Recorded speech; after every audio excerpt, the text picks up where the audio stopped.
கிறிஸ்தேசுவுக்குள் அன்பா அழைக்கப்பட்ட அன்புக்குரியவர்களே, இந்த அற்புதமான இரவு நேரத்திலே தேவனுடைய வார்த்தையின் மூலம் உங்களை சந்திப்பதிலே மிகுந்த மகிழ்ச்சி அடைகிறேன்.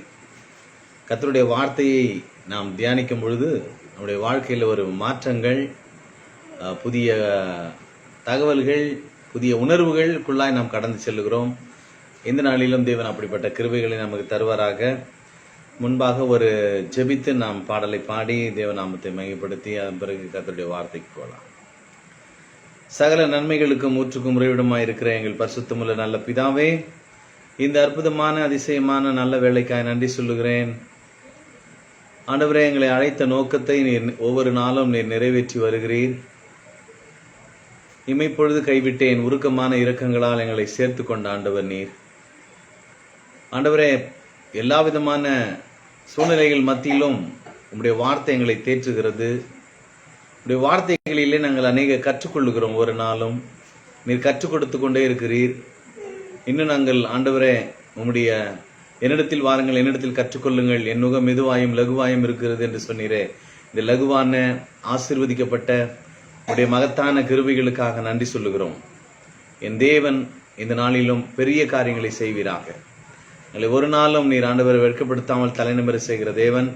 எங்கள் ஆயுசு நாட்கள் உங்களுடைய கரங்களில் இருக்கிறது. நீர் அதினதின் காலத்தில் அதினதின் காரியங்களை நேர்த்தியாக வடிவமைக்கிறவர்.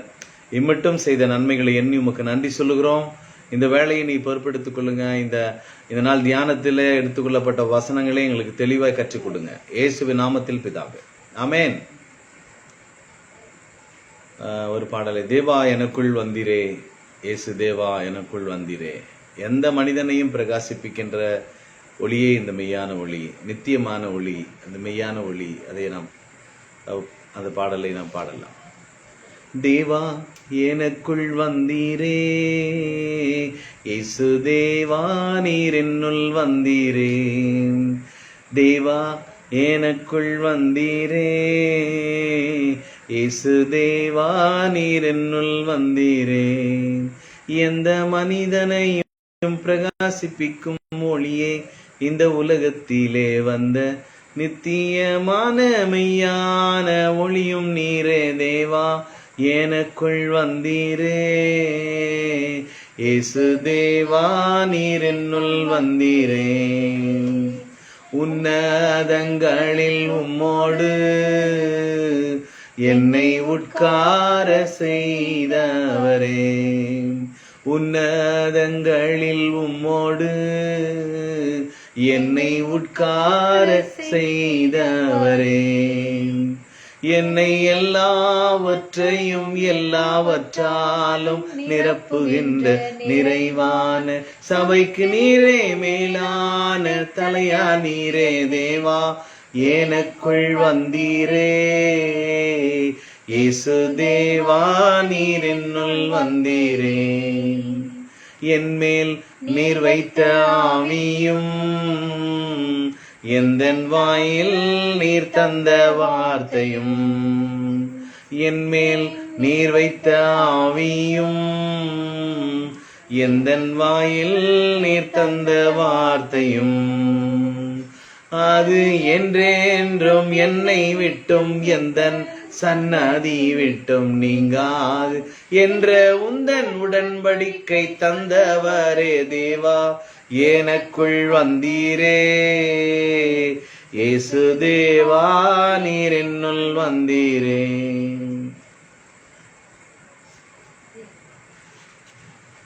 பழைய உடன்படிக்கையிலே ஏசாயா 59:21 சொல்லுகிறது, உன்மேல் வைத்த என் ஆவியும் நான் உன் வாயில் அருளிய என் வார்த்தைகளும் இது முதற்கொண்டு என்றென்றைக்கும் உன்னை விட்டும் உன் சன்னதியை விட்டும் நீங்குவதில்லை. இது நான் அவர்களோடு செய்யும் என் உடன்படிக்கை என்று கர்த்தர் சொல்லுகிறார் என்று அறிவித்த வசனம் ஆண்டவராக இயேசு கிறிஸ்து மூலமா நிறைவேறி இருக்கிறது. அற்புதமான ஆவியை நாம் பெற்றிருக்கிறோம். இந்த பழைய ஆவி நம்மை அடிமை தினத்தில் இருந்தது. செத்து கிடந்தோம் அக்கிரமங்களிலும் பாவங்களிலும். நம்மை உயிர்ப்பித்த ஒரு ஆவி தேவனுடைய ஆவி. அது புதிதும் ஜீவனமான ஒரு மார்க்கத்திலே நம்மை இணைத்து அவருடைய ஆவியை தந்து அவரை போல வாழுகிற அந்த அனுபவத்தையும் அவருடைய வார்த்தையை நமக்குள்ளே வைத்து அவரை போல வாழவும் அவர் நமக்கு தந்திருக்கிற இந்த மேலான உடன்படிக்கையை எண்ணி ஆண்டவருக்கு நன்றி சொல்லுவோம். கர்த்தர் நல்லவர். அதை அடங்கிய அந்த பாடலை கர்த்தர் எழுத கிருபை செய்தார். கர்த்தருடைய நாம மகிமைப்படட்டும். இப்ப நாம் தொடர் போதனைக்கு நான் கணிச்சிடலாம். மத்திய எழுதின நற்செய்தி நூல் 4ஆம் அதிகாரம் 17வது வசனம் நினைக்கிறேன், வாசிக்கலாம். ஆண்டவராகிய இயேசு கிறிஸ்து பேசின முதல் பிரசங்கத்தை நாம் பார்த்து வருகிறோம். மனம் திரும்புங்கள், சமீபித்திருக்கிறது, பிரசங்கிக்க தொடங்கினார். ஆண்டவர் தன்னுடைய ராஜ்யத்தை ஸ்தாபிக்க இந்த உலகத்துக்கு வந்தார். தேவனுடைய ராஜ்யத்தின் ரகசியங்களை ஜனங்கள், பாமர மக்களும் புரிந்து கொள்ளும் வகையிலே ஓமைகள் மூலமாக, எடுத்துக்காட்டுகள் அவர்கள் புரிந்து கொள்ளும் வகையிலே ஓமைகள் மூலமாக எடுத்து காண்பித்து ராஜ்யத்தின் ரகசியங்களை அறிவித்திருக்கிறார். அப்படி அறிவித்த முதல் பிரசங்கம் தான் பரலோக ராஜ்யம் சமீபமாயிருக்க நீங்கள் மனம் திரும்ப வேண்டும் என்று அறிவித்தார். நம்முடைய பாதையிலே நாம் சென்று கொண்டே இருக்கிறோம். உலகம் பல வழிகளை காண்பிக்கிறது, பல மார்க்கங்கள் இருக்கிறது. ஆனால் சத்திய மார்க்கமாக, ஜீவ மார்க்கமாக, நித்திய வழியிலே நம்ம நடத்துகிற ஒரு மார்க்கத்தை ஆண்டவராகிய இயேசு கிறிஸ்து உண்டு பண்ணி வைத்திருக்கிறார். அது புதிதும் ஜீவனுமான ஒரு மார்க்கம். இந்த மார்க்கத்திலே ஒரு மனிதன் வர வேண்டும் என்று சொல்லி தன் மனதை திருப்ப வேண்டும் என்று ஆண்டவர் அறிவிக்கின்றார். மனதை மாற்றாவிட்டால் மனிதன் மாற முடியாது. அப்போ மனிதனுடைய வாழ்க்கை மனதுக்குள்ளே இருக்கிறது, அவனவனுக்குள்ளே இருக்கிறது. அவர் மனதை, ராஜாக்களின் இருதயம் அப்படின்னா ஆழ் மனசு. எங்கெல்லாம் இருதயம் அப்படின்னு வர்ற இடத்தெல்லாம் பார்த்தீங்கன்னா உங்களுடைய அந்த சப்கான்சியஸ் மைண்ட் சொல்லுவாங்க இல்லையா, ஆழ் மனதிலே உங்கள் நினைவுகள் பதிவாகின்ற பதிவை குறிக்கிறது. நிறைய தகவல்கள் நமக்கு பதிந்திருக்கிறது. எல்லாம் சரியா என்றால் வேதத்தை பார்த்து நம்முடைய மேனுவல் புக்கில் என்னை குறித்து என்ன சொல்லுகிறது, இதிலே நான் சரியா இருக்கிறேனா என்பதை நாம் பார்க்கத்தான் இந்த வேதத்திலே நாம் அநேக காரியங்களை பார்த்து கொண்டே இருக்கிறோம். இதில் ஆண்டவராக இயேசு கிறிஸ்து சொன்ன முதல் டியூனிங் என்னன்னா, உங்க மைண்ட்ல மாத்தணும், மனசை மாத்தணும். ஏதோ ஒரு தவறான எண்ணங்கள் இருக்குது, ஏதோ ஒரு தவறா புரிஞ்சிட்டு இருக்கிறோம், ஏதோ ஒரு தேவனுக்கு விரோதமான காரியங்களை நம்ம சிந்திக்கிறோம். எதெல்லாம் மனதுல 1000 சிந்தனைகள் ஓடிட்டே இருக்கும். ஆனா எது சரி எது தவறு என்பதை நாம் சரியாக புரிந்து கொள்ள வேண்டும். நீதிமொழிகள் ஒரு வசனம், அடிக்கடி நான் சொல்ற வசனம், அது 28:20 நினைக்கிறேன். நீதிமொழிகள்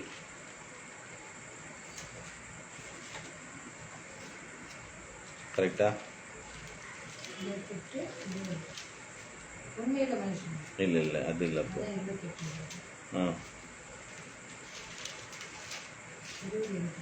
20:24 சங்கீதம் 37. கர்த்தராலே மனிதனுடைய வாழ்க்கையின் எல்லா செயல்களும் வாய்க்கும். ஆகையால் தம் வழியை மனுஷன் எப்படி அறிந்து கொள்ள முடியும்? மனுஷனுடைய ஆவி கர்த்தர் தந்த தீபமாய் இருக்கிறது, அது உள்ளத்தில் உள்ளவைகள் எல்லாம் ஆராய்ந்து பார்க்கும். ஆவி எதுக்கு கொடுத்தார் அப்படின்னா, நம்முடைய உள்ளத்துல எது சரி எது தவறு என்பதை அறிய செய்யும், உணர செய்யும்.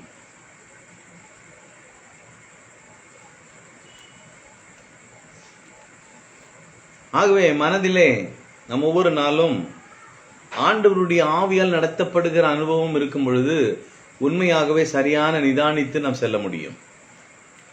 ஒன்னு சுய பலத்துல வாழ்றது, இன்னொன்னு தேவ பலத்துல நடக்கிறது, இன்னொன்னு பிசாசின் தந்திரங்களுக்குள்ளே சிக்கிக் கொள்வது. இதுல பாத்தீங்கன்னா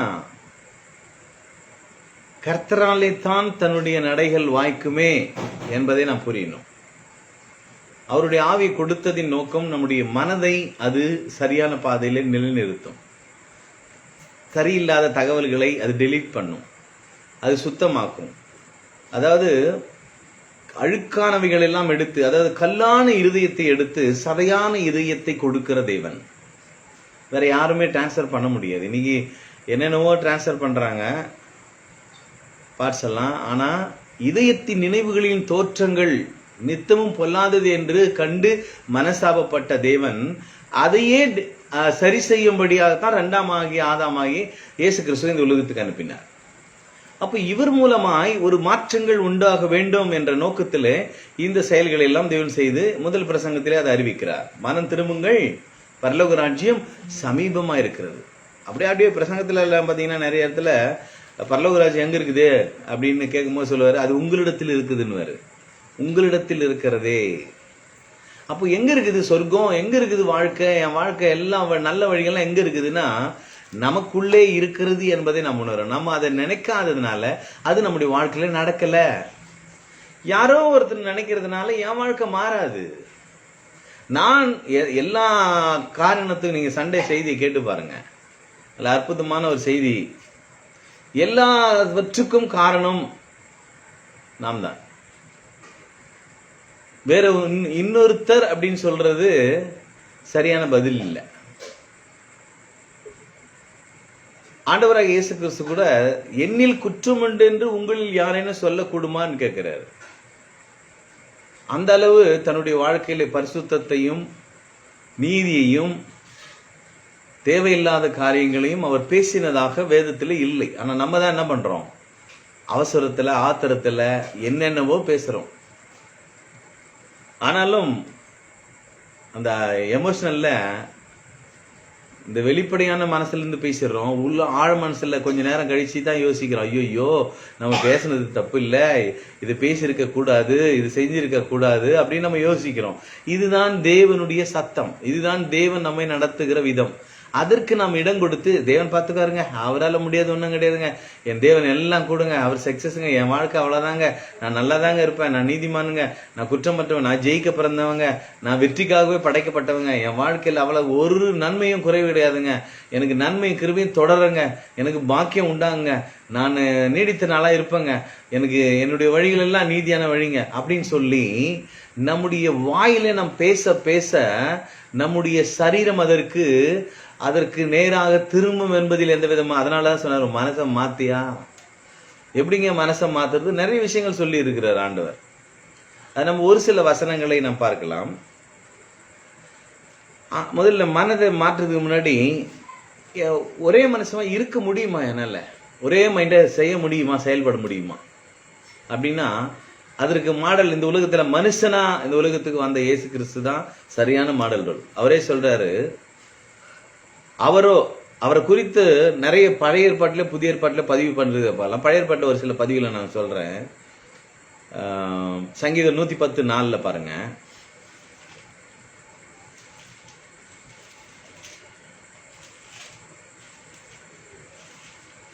யோபு 23:13. 110 110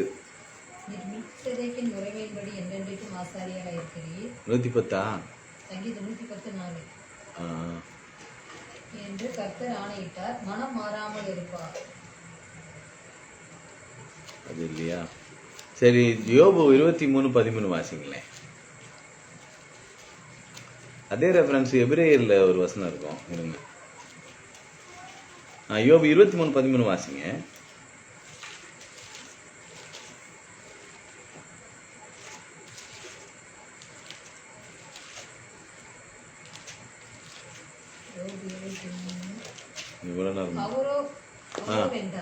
அவரோ வென்றால் ஒரே மனமாய் இருக்கிறார்.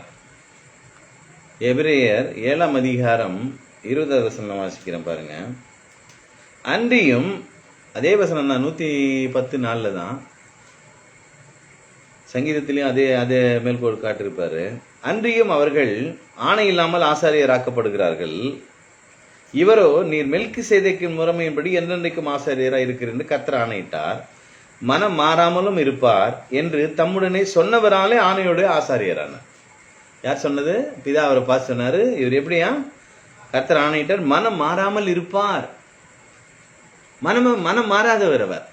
அப்ப நம்மளும் என்ன பண்ண முடியாது, மனம் மாறாம வாழ முடியும்ன்றதுக்கு ஒரு எடுத்துக்காட்டாக தான் இந்த உலகத்துல இயேசு கிறிஸ்துவை அனுப்பி அவர் செய்ய வைத்தார்.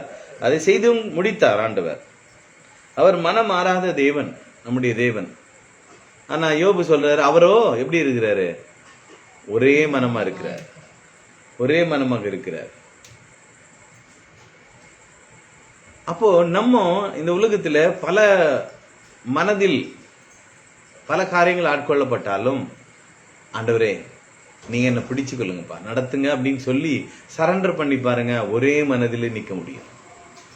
இதுக்கு பயிற்சி வேணும், வேற ஒண்ணும் இல்லை. பயிற்சியினால முயற்சி செய்கிற ஞானம் தெரியும் நமக்குள்ள இருக்கிறது. நீதியின் வசனத்துல பழக்கம் இல்லை அநேகருக்கு. அதை பழகிட்டோம் அப்படின்னா ரொம்ப நல்லா இருக்கும். நீதிமொழிகள்ல 16ஆம் அதிகாரம் 1:32 சொல்லுகிறது, நம்முடைய மனசை நம்ம என்ன பண்ண முடியும், கண்ட்ரோல் பண்ண முடியும். நம்ம மனசை என்ன பண்றோம், நம்ம விட்டு அளவு மீறி நம்ம அதுக்கு அலோவ் பண்றதுனாலதான் சில தவறான காரியங்கள் நடக்குது. அப்ப இங்க சொல்ற நீதிமொழிகள் 16:1 வாசிங்க. 16:1.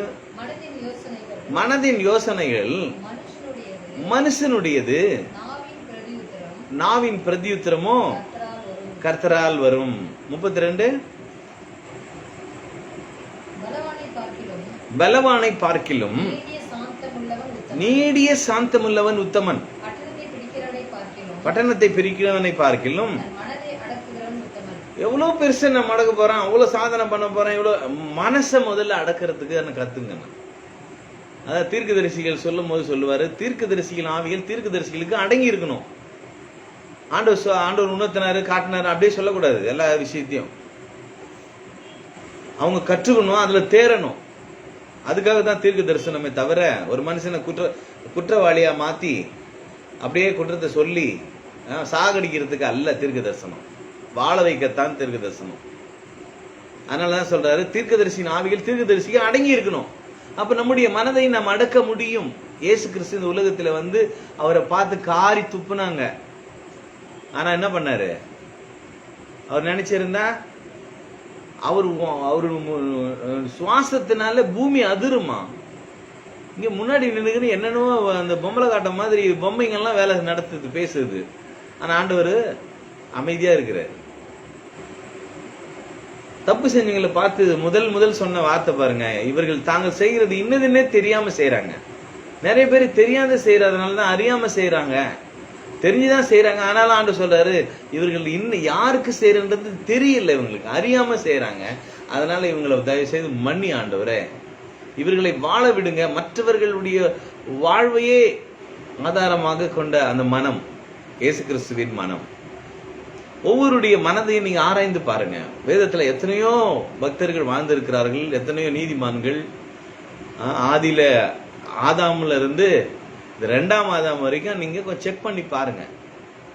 ஒவ்வொருடைய மனதிலும் மனசுல எப்ப பயம் வருது, தப்பு பண்ணிட்டா ஓடி ஒளிஞ்சுக்குவான் பயம்.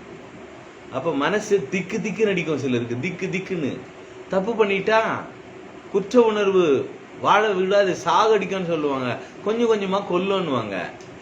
அப்போ நம்முடைய மனசை எப்பவும் பக்குவமா வச்சுக்கத்தான் ஒவ்வொரு நாளும் வேத வசனத்தை நம்ம வாசிக்கணும். வேத வசன பயிற்சி ரொம்ப அவசியம். அதனாலதான் இருக்குதோ இல்லையோ, வாய்ப்பு இருக்குதோ இல்லையோ, சுவிசேஷ பிரசங்கிக்கிறதுக்கு என்மேல் வந்தது கடமை அப்படின்ற மாதிரி ஒவ்வொரு நாளும் இரவு முழுவதும் பகல் முழுவதும் கர்த்தருடைய வார்த்தைகளை தியானிப்பது நமக்கு நலமா இருக்கும். எனக்கு ஆறுதல், எனக்கு அநேக ஆலோசனைகள் சொல்லுகிறது. பேச ஆரம்பிக்கும் போது சில தகவல்கள், புதிய தகவல்களை தேவன் எனக்கு ஒவ்வொரு நாளும் உணர்த்தி கொண்டே இருக்கிறார், கற்றுக் கொடுத்து கொண்டே இருக்கிறார். அப்ப நாம் தேவனுடைய பிரசன்னத்திலே, தேவனுடைய வார்த்தையிலே நாம் அந்த மனமாறாத ஒரே மைண்டா, ஒரே மனநிலை பாத்தீங்கன்னா ஒரே விதத்திலே 900 எத்தனையோ விஷயத்தை கவனிக்க முடியும்ன்றாங்க. அவ்வளவு ஆற்றல் இருந்தாலும் ஒரே மனமாய் ஒரு மனநிலையில ஒன்றையே சிந்தித்து, ஒரு பாட்டு கூட நம்ம பாடுவோம் அடிக்கடி இல்லையா, ஒன்றை நான் கேட்டேன் அதையே நாடுவேன். அப்போ ஒரே விஷயமா ஒரே மனமா வாழுகிற வாழ்க்கை நீங்க பயிற்சி பண்ணாதான் வரும். அதனாலதான் மனம் மாற்றம் என்பது சாதாரண விஷயம் அல்ல, தேவனால் நடத்தப்படுகிற, அதுவும் தேவனுடைய வார்த்தையில் இருக்கிறது அந்த ரகசியம். அப்பதான் நம்ம அதுல பிராக்டிஸ் பண்ண நம்முடைய மனம் புதிதாக மாறிக்கொண்டிருக்கும். அதான் சொன்னாரு, என்னைக்கே ஒரு நாள் மாறுறது இல்லை மனம், ஒவ்வொரு நாளும் மறுரூபமானதான். ரோமர் 12ஆம் அதிகாரம் முதல் 2 வசனம் சொல்றாரு இல்லையா, பிரபஞ்சத்திற்கு ஒத்த வேஷம் தெரியாமல். எல்லா சர்ச்சுக்கு போகும்போது பாத்தீங்கன்னா ட்ரெஸ்ல இருந்து, சென்ஸ்ல இருந்து, பேசுற எல்லா செயல்ல இருந்து எல்லாமே ஆக்டிங் எல்லாம் மாறுது. ஆனா நார்மலா அந்த 2 மணி நேரம் 3 மணி நேரம் பொறுத்து வரும்போது நம்முடைய ஆக்டிங் மாறுது. கொஞ்சம் யோசிச்சு பாருங்க, இந்த பிரபஞ்சத்திற்கு ஒத்த வேஷம் தெரியாமல் கர்த்தருடைய நன்மையும் பரிபூர்ணமான சித்தம் இன்னது என்பதை நாம் பகுத்தறியத்தக்கதாக உங்கள் மனம் புதிதாகிறதுனாலே நீங்கள் மறுரூபமாக முடியும். ஒவ்வொரு நாளும் மனம் புதிதாக மாறத்தான் வேதம் நமக்கு கொடுக்கப்பட்டிருக்கிறது. அப்போ மனம் மாற்றம் என்பது வேதத்தில் என் வாழ்க்கையிலே மாற்றங்களை கொண்டு வருகிற ஒன்று. அதனாலதான் ஐயா சொல்லுவாங்க, வசனம் இல்லாத வாழ்வு व्यसனமான வாழ்வு. மனதுல கஷ்டமா இருக்கும், பாரமா இருக்கும், தாகமா, சில விருப்பம் இருக்கும், அது நிறைவேறல கூட என் தேவன் இன்னைக்கு கொடுக்கலப்பா, அவர் சேர்த்து எனக்கு கொடுப்பாருப்பா. இன்னைக்கு ஒன்னு இழந்துட்டேன்பா, இல்லப்பா எனக்கு சேர்த்தா 10 100 வருதுப்பா, ₹1 இல்லப்பா எனக்கு ₹100 வருதுப்பா, ₹1000 போச்சுப்பா எனக்கு ₹1,00,000 வருதுப்பா, ₹1,00,000 போச்சுப்பா எனக்கு ₹1,00,00,000 வருதுப்பா. இப்படிப்பட்ட ஒரு மனநிலை நமக்குள்ளே உருவாகும். நம்ம அதையே பார்ப்போம். இந்த எப்பவும் பிரச்சனையே பேசி பேசி பேசி பிரச்சனைகள் தான் நம்முடைய வாழ்க்கையில அது நம்மை ஆள ஆரம்பிக்கிறது. அது நம்முடைய மனதை பாதிக்கிறது. மனதை பாதிக்கும் பொழுது நம்முடைய சரீரத்திலே அது பாதிப்பை வெளிப்படுத்துகிறது. உடனே தெரியாது. அதனாலதான் நம்ம ஒவ்வொரு நாளும் வசனத்துல நடக்கிற ஒரு அனுபவம் ரொம்ப முக்கியம். அப்ப வசனம் இருந்தால் நம்முடைய மனது ஒவ்வொரு நாளும் மறுரூபமான வாழ்வை அது மாற்றிக்கொண்டே இருக்கும். பிரசங்கி தன் அனுபவத்துல சொல்லுவேன், மனுஷன் பண்ற பிரயாசம் என்னதுயா, மனசுக்கு சஞ்சலமா இருக்குதுயா, என்னையா வாழ்க்கை அப்படின்னு சொல்லிவிட்டு கடைசியில சொல்றாரு, தேவனுக்கு முன்பாக மனசுல என்ன பண்ணு. அவரே ஒரு சில ஆலோசனை எல்லாம் சொல்லும் போது 7ஆம் அதிகாரம் 9வது வசனத்துல ரொம்ப அற்புதமா ஒரு ஆலோசனை சொல்லுவாரு. வாசிக்கலாமா? பிரசங்கி 7:9 நான் வாசிக்கிறேன். உன் மனதில் சீக்கிரமாய் கோபம் கொள்ளாதே, மூடரி நெஞ்சில் கோபம் குடிக்கொள்ளும். இதெல்லாம் வீட்டுல முன்னாடி எழுதி வைங்க. உன் மனதில் சீக்கிரமாய் கோபம் கொள்ளாதே,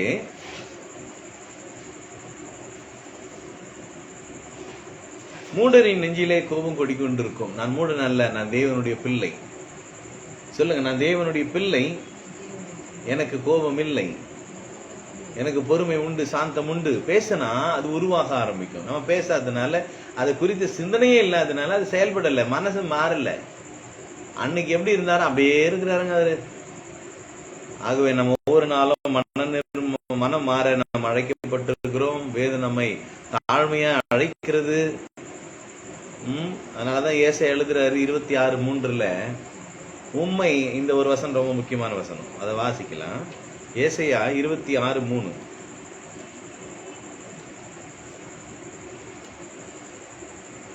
உம்மை உறுதியாய் பற்றி கொண்ட மனதை உடையவன். அப்ப ஆண்டவரை பற்றி கொள்ளுகிற அல்லது வார்த்தையை சார்ந்து இருக்கிற, நேற்று கூட பார்த்தேன் இல்லையா, பற்றி கொண்டிருக்கிறதுனா என்னை இன்னொருத்தர் பிடிக்கிறது இல்ல, தாங்குறது இல்ல, நான் இன்னொருத்தரை பிடித்து நிக்கிற அனுபவம். நான் தேவனுடைய வார்த்தையை பிடித்து பற்றி கொண்டிருக்கிற அனுபவம். வார்த்தையை கண்டுபிடிக்கணும், அது மறைந்திருக்குது. வேதத்தின் மகத்துவங்கள்லாம் தேவன் நமக்கு எழுதி கொடுத்திருக்கிறாரு. அங்க கொஞ்சம் இங்க கொஞ்சம், கற்பனைகள் மேல கற்பனை, இப்படி பல ரகசியங்கள் ஆதி முதல் மறைக்கப்பட்டிருந்த தேவ ரகசியங்கள்ல புதிய உடன்படிக்கையில நிறைய காரியங்களை வெளிப்படுத்தி இருக்கிறாரு. இப்படி ஒவ்வொன்றையும் தேவன் நமக்கு தந்து ஒரு புதிய வாழ்வை நமக்கு தரும்படியாக இதெல்லாம் தந்திருக்கிறாரு. நாம் அந்த வார்த்தையின் மீது ஒரு பற்றுதல், உண்மை உறுதியாய் பற்றி கொண்ட மனதையுடையவன் அவர். அப்படின்னா என்னன்னா, மேல வசனத்துல பாருங்க, சத்தியத்தை கை கொண்டு வருகிற நீதியுள்ள ஜாதி. சத்தியம் என்ன? ஆண்டவராக இயேசு கிறிஸ்து வார்த்தை. அவர்கள் பூரண சமாதானத்தினால அவர்களை காத்துக்கொள்ள முடியுமே தவிர வேற ரூட்டே கிடையாது. அதனாலதான் சொல்றாரு, உம்மை உறுதியாய் பற்றி கொண்ட ஒரு உறுதித்தன்மை, பற்றி கொள்ளுகிற மனது.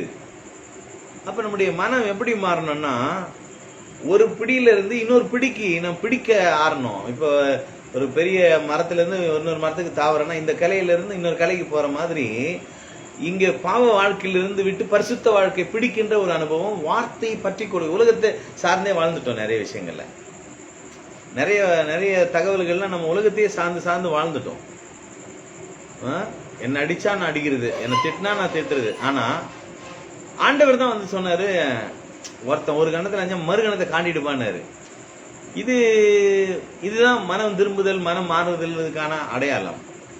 ஒருத்தன் ₹1 கேட்கறானா, இந்தா எந்த எடுத்துட்டு போ. ஒரு ட்ரெஸ் கேட்கறானா, இருக்கிறதையும் கொடுத்துடு. இதெல்லாம் நம்ம இன்னைக்கு எத்தனை பேர் நம்ம பண்றோம்னா கொஞ்சம் யோசிக்க வேண்டியதா தான் இருக்குது. எல்லாருக்கும் இல்ல அந்த நிலை. எல்லாருக்குள்ளயும் விசுவாசம் இல்லையே. எதிராரு தெசலோனிக்கே நிருபத்துல எல்லாருக்குள்ள விசுவாசம் இல்லையே. ஒவ்வொருத்தருக்கும் ஒரு அளவு இருக்குதே. எங்கள் விசுவாசத்தை வர்த்திக்க பண்ண ஆண்டவரே. ஒவ்வொரு நாளும் எங்கள் மனம் புதுசாகட்டும் ஆண்டவரே. உண்மை பற்றி கொண்டிருக்கிற மனம், சத்தியத்தை, அதாவது தேவனை, இயேசு கிறிஸ்துவை, வார்த்தையாகிய அந்த இறைவனுடைய அந்த எல்லா உபதேசங்களையும் பற்றி கொண்டிருக்கின்ற அனுபவம், பற்றி கொண்ட மனதை இருக்கும். உண்மையே நம்பி இருக்கிறபடியினால் அவன் என்ன பண்றாரா, பூரண சமாதானத்துடன் காத்துக்கொள்ளுவீர். அப்போ அவரை பற்றி கொண்ட ஒரு மனம் நம்முடைய வாழ்க்கையில மிக மிக அவசியம். அதுதான் ஒரு பெரிய மனமாற்றம் என்பதை உணர வேண்டும். உங்க வாழ்க்கையில இதுவரைக்கும் நாம் இப்படி இருந்த நானா இப்படின்னு நம்மளே கொஞ்சம் யோசிச்சு பாருங்க, அனலைஸ் பண்ணி பாருங்க. நான் இப்படி இருந்தேன், இன்னைக்கு இப்படி இருக்கிறேனே, இந்த நிலை எதனால் ஆனது அப்படின்னா, நிறைய வசனங்களை பேசும்போது நிறைய வசனங்கள் மூலமா வாழ்க்கை மாறினதை நீங்க பார்க்கலாம். வேற ரூட்ல மாறதுக்கான வாய்ப்பே கிடையாது.